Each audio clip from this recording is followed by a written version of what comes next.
Good morning. मैं कामिनी Pandey science classes में आपका स्वागत करती हूँ। हमारी जो क्लास है साइंस क्लासेस वो हरिओम नगर गोरखपुर में है और वहाँ से मैं आप लोगों को बायोलॉजी पढ़ाऊँगी। बायोलॉजी जो सब्जेक्ट है वो बहुत ही इंटरेस्टिंग है और बहुत ही आसान भी है। कुछ लोगों को ये बहुत टफ़ लगता है, लेकिन मैं आप लोगों को इसको बहुत ही इंटरेस्टिंग तरीके से पढ़ाऊँगी, जिससे आप लोगों को ये बहुत ही आसानी से समझ में आ जाएगा।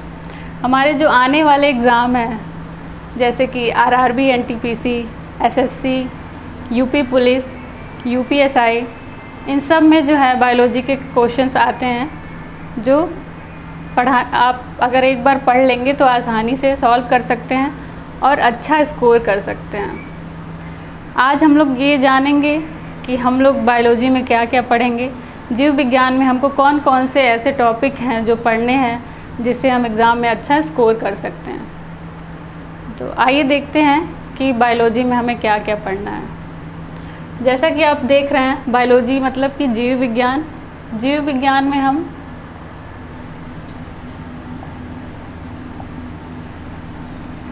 जीव विज्ञान का मतलब है कि हम पौधों और जंतुओं दोनों के बारे में इसमें अध्ययन करेंगे।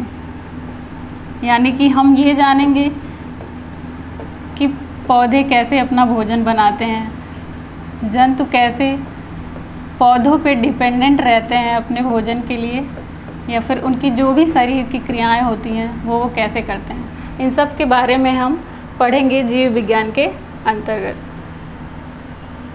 अब हम देखेंगे कि जीव विज्ञान में और कौन कौन से टॉपिक हैं जो हमको पढ़ने हैं। तो हमारा पहला टॉपिक है बॉटनी। बॉटनी मतलब कि वनस्पति विज्ञान। वनस्पति विज्ञान में हम पौधों के बारे में अध्ययन करते हैं और इसमें हम देखेंगे कि हम पौधों के बारे में क्या क्या पढ़ेंगे। तो सबसे पहले हम पढ़ेंगे क्लासिफिकेशन ऑफ प्लांट, यानी कि पौधों का वर्गीकरण। हम ये देखेंगे कि जो पौधे हैं उनका वर्गीकरण कैसे किया गया है, उनको किन किन भागों में बांटा गया है, जैसे कि एल्गी, फंजाई, बैक्टीरिया, वायरस, यानी कि कवक, शैवाल और जो है बैक्टीरिया, वायरस, इन सब के बारे में हम जानेंगे। दूसरा हमारा टॉपिक है बॉटनी के अंतर्गत प्लांट फिजियोलॉजी, यानी कि पादप क्रिया विज्ञान। इसमें हम ये देखेंगे कि पौधे अपनी जो सारी क्रियाएं होती हैं वो कैसे करते हैं, जैसे कि वो सांस कैसे लेते हैं, भोजन कैसे बनाते हैं और उनमें कौन कौन से हार्मोन होते हैं, कौन कौन सी ग्रंथियां होती हैं, इन सब के बारे में हम पढ़ेंगे। हमारा अगला टॉपिक है जूलॉजी, यानी कि जंतु विज्ञान। जंतु विज्ञान में हम जैसे हमने पौधों के बारे में पढ़ा कि पौधों का वर्गीकरण कैसे हुआ, वैसे ही हम पढ़ेंगे कि जंतुओं का वर्गीकरण कैसे हुआ और उन्हें किन किन भागों में बांटा गया। हम फाइलम के बारे में पढ़ेंगे, जैसे कि प्रोटोजोआ, पोरीफेरा, एनेलिडा, आर्थ्रोपोडा, यानी इंसेक्ट के बारे में, मतलब शुरू से लेके कैसे उनका विकास हुआ और कैसे हम ह्यूमन बने, ये सब वर्गीकरण हम इसमें पढ़ेंगे। दूसरा टॉपिक है साइटोलॉजी, यानी कि कोशिका विज्ञान। इसमें हम ये पढ़ेंगे कि जो है सेल क्या होता है। वैसे भी आप लोगों को पता होगा कि जो सेल होती है वो हमारे शरीर की संरचनात्मक और क्रियात्मक इकाई होती है। तो हम ये पढ़ेंगे कि सेल में और कैसे कैसे कोशिका कार्य करती है, उसमें कौन कौन से कोशिकांग यानी कि सेल ऑर्गेनेल होते हैं। उसके बाद सेल डिवीज़न, कोशिकाओं का विभाजन कैसे होता है। तो हम देखेंगे कि कोशिकाओं का विभाजन जो है दो तरीके से होता है, मियोसिस यानी कि अर्धसूत्री विभाजन, माइटोसिस यानी कि समसूत्री विभाजन। तो हम इसके बारे में डिटेल में पढ़ेंगे कि अर्धसूत्री विभाजन क्या होता है, समसूत्री विभाजन क्या होता है, ये सब हम पढ़ेंगे। हमारा अगला टॉपिक है इवोल्यूशन, यानी कि उद्विकास। इवोल्यूशन में हम ये देखेंगे कि कैसे कैसे मनुष्य का विकास हुआ, शुरू में वो कैसा था और बाद में जैसे जैसे विकास होता गया तो वो कैसे आगे उसका विकास हुआ। इसमें हम कुछ थ्योरी पढ़ेंगे, कुछ सिद्धांत जो कुछ लोगों ने दिए, जिससे हमें आज पढ़ के पता चलता है कि पहले मनुष्य कैसा था या फिर उसका विकास कैसे हुआ। तो उसमें पहली थ्योरी जो है वो है लैमार्क की, जिसको हम लैमार्कवाद बोलते हैं। उसमें हम ये पढ़ेंगे कि लैमार्क ने क्या क्या सिद्धांत दिए थे हमें विकास के बारे में समझाने के लिए। दूसरा जो सिद्धांत है वो डार्विन का है, डार्विनवाद। उसके बाद तीसरा सिद्धांत है नव डार्विनवाद, और उसके बाद जो सबसे बाद में आया है या फिर सबसे रीसेंट जिसको हम बोल सकते हैं वो है उत्परिवर्तनवाद, यानी कि म्यूटेशन से कैसे परिवर्तन हुआ। बहुत सारे ऐसे परिवर्तन हैं जो म्यूटेशन यानी कि जीन में कोई केमिकल चेंज हो गया, उसकी वजह से परिवर्तन हुआ, तो वो पढ़ेंगे। अगला टॉपिक है जेनेटिक्स, आनुवंशिकी।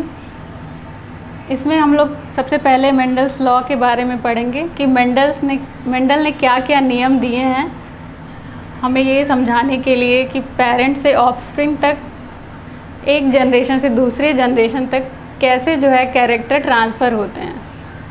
इसमें हम बताएंगे आप लोगों को कि मेंडल ने कौन से पौधे का प्रयोग किया था अपने प्रयोग को समझाने के लिए, और उन्होंने वही पौधा क्यों चुना, और कैसे हम समझते हैं कि मेंडल के रूल को समझ के हम आगे पता लगा पाते हैं कि कैसे जो है जीन एक जनरेशन से दूसरे जनरेशन में ट्रांसफ़र होता है। दूसरा टॉपिक है ह्यूमन जेनेटिक्स। इसमें हम मानव के जेनेटिक्स के बारे में पढ़ते हैं, मानव आनुवंशिकी। इसमें हम ये पढ़ेंगे कि कैसे कैसे जीन में परिवर्तन करके आजकल हम नए नए प्रयोग करके और भी बीमारियां जो होती हैं उनको ठीक कर सकते हैं जेनेटिक्स में। उसके बाद है जेनेटिक डिजीज़। इसमें हम पढ़ेंगे कि कौन कौन से आनुवंशिक रोग होते हैं जो मनुष्य में पाए जाते हैं, उनके कारण क्या हैं, कौन से जीन में क्या परिवर्तन होगा तो फिर हमें ये बीमारियां हो सकती हैं। हमारा अगला टॉपिक है इकोलॉजी एंड इन्वायरमेंट, यानी कि पारिस्थितिकी विज्ञान और पर्यावरण। इसमें हम लोग पढ़ेंगे सबसे पहले कि फूड चेन क्या होती है, फूड वेब क्या होता है, यानी कि खाद्य जाल और खाद्य श्रृंखला क्या होती है, इकोलॉजिकल पिरामिड, जैव पिरामिड क्या होता है,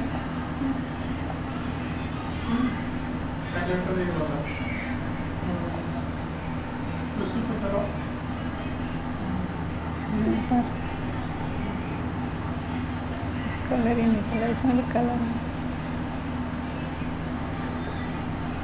जैव पिरामिड क्या होता है। उसके बाद हम कंपोनेंट के बारे में पढ़ेंगे, यानी कि घटक कौन कौन से होते हैं। जैसे मनुष्यों का और पौधों का जो हमारा पर्यावरण होता है उससे हम कैसे संबंध स्थापित करते हैं और कैसे जानते हैं कि अगर मनुष्यों या पौधों का पर्यावरण के साथ संतुलन बिगड़ जाए तो क्या उसके नुकसान हो सकते हैं। जैसे कि सबसे बड़ा नुकसान आप लोग देख ही रहे हैं कि आजकल जो है हैबिटेट लॉस हो रहा है, मतलब आवास जो है वन्य जीवों के वो ख़त्म हो जा रहे हैं मनुष्यों की वजह से, और कैसे जो है बहुत सारी प्रजातियां हैं विलुप्त हो चुकी हैं, बहुत सारी विलुप्त होने के कगार पे हैं। उसके बाद दूसरा इम्पॉर्टेंट टॉपिक है स्ट्रक्चर ऑफ एटमॉस्फेयर। इसमें हम वातावरण के बारे में पढ़ेंगे, जिसमें हम ये देखेंगे कि कौन कौन सी ऐसी गैसें हैं जो हमारे एटमॉस्फेयर के लिए इम्पॉर्टेंट हैं, किसकी मात्रा अधिक या कम होने से पोल्यूशन हो सकता है यानी कि प्रदूषण, कौन कौन सी ऐसी गैसें हैं जिनको हम ग्रीन हाउस गैसें कहते हैं। हमारा अगला टॉपिक है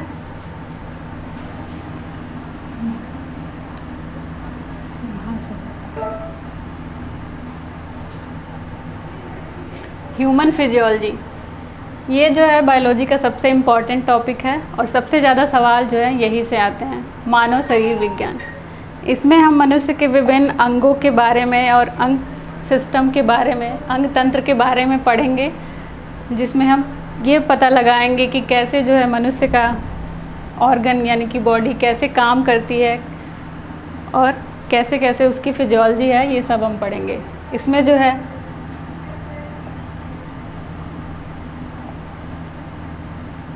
सर्कुलेटरी सिस्टम यानी कि परिसंचरण तंत्र,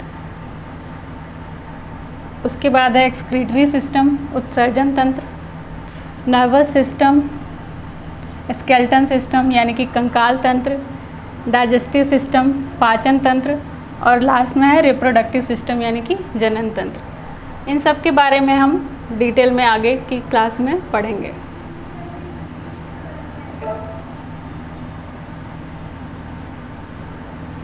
ह्यूमन फिजियोलॉजी में ही हमारा बहुत एक इम्पॉर्टेंट टॉपिक है जो है ब्लड। इसमें हम रक्त की संरचना के बारे में जानेंगे। उसमें सबसे पहला है WBC यानी कि श्वेत रक्त कणिकाएँ। आपको पता होगा कि WBC जो है हमारे इम्यूनिटी सिस्टम को बढ़ाने में इसका बहुत रोल है। अगर WBC जो है उसका नंबर घट जाता है तो हमारी इम्यूनिटी सिस्टम जो है, हमारा प्रतिरक्षा तंत्र कमज़ोर हो जाता है। दूसरा है RBC। RBC जो है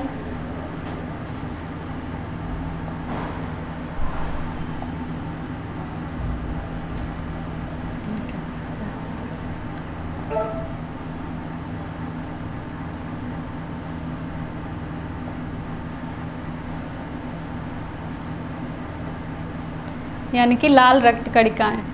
RBC जो है ये हीमोग्लोबिन में इनका बहुत रोल है। मतलब हीमोग्लोबिन जो होता है वो ऑक्सीजन को ट्रांसफ़र करता है। और इसके बाद हम पढ़ेंगे प्लेटलेट्स।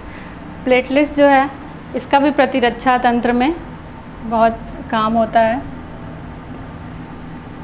जैसा कि आपको पता है कि जब आपको डेंगू बुखार हो जाता है तो उसमें प्लेटलेट्स का नंबर बहुत कम हो जाता है, उससे हमारा इम्यूनिटी सिस्टम बहुत वीक हो जाता है। इसके बाद आगे हम पढ़ेंगे ब्लड ग्रुप के बारे में, यानी रक्त समूह। कितने तरह के जो होते हैं रक्त समूह होते हैं, कैसे हम जानेंगे कि अगर आपके माता पिता का ब्लड ग्रुप A पॉजिटिव या B पॉजिटिव है तो आपके आने वाली जो जनरेशन है उसका ब्लड ग्रुप क्या होगा, ये सब हम पता लगाएंगे। नेक्स्ट और लास्ट टॉपिक है बायोटेक्नोलॉजी। बायोटेक्नोलॉजी का मतलब होता है जैव प्रौद्योगिकी। इसमें हम ये देखते हैं कि कैसे हम किसी जीन में परिवर्तन करके मनुष्य के उपयोग के लिए कैसे हम उसका प्रयोग कर सकते हैं, किसी जीन का या फिर किसी माइक्रोब सूक्ष्म ऑर्गेनिज्म का उसका प्रयोग करके हम कैसे मनुष्य के हित में काम कर सकते हैं। तो ये सारे टॉपिक जो हमने डिस्कस किए वो हम अपने आगे आने वाली कक्षाओं में पढ़ेंगे।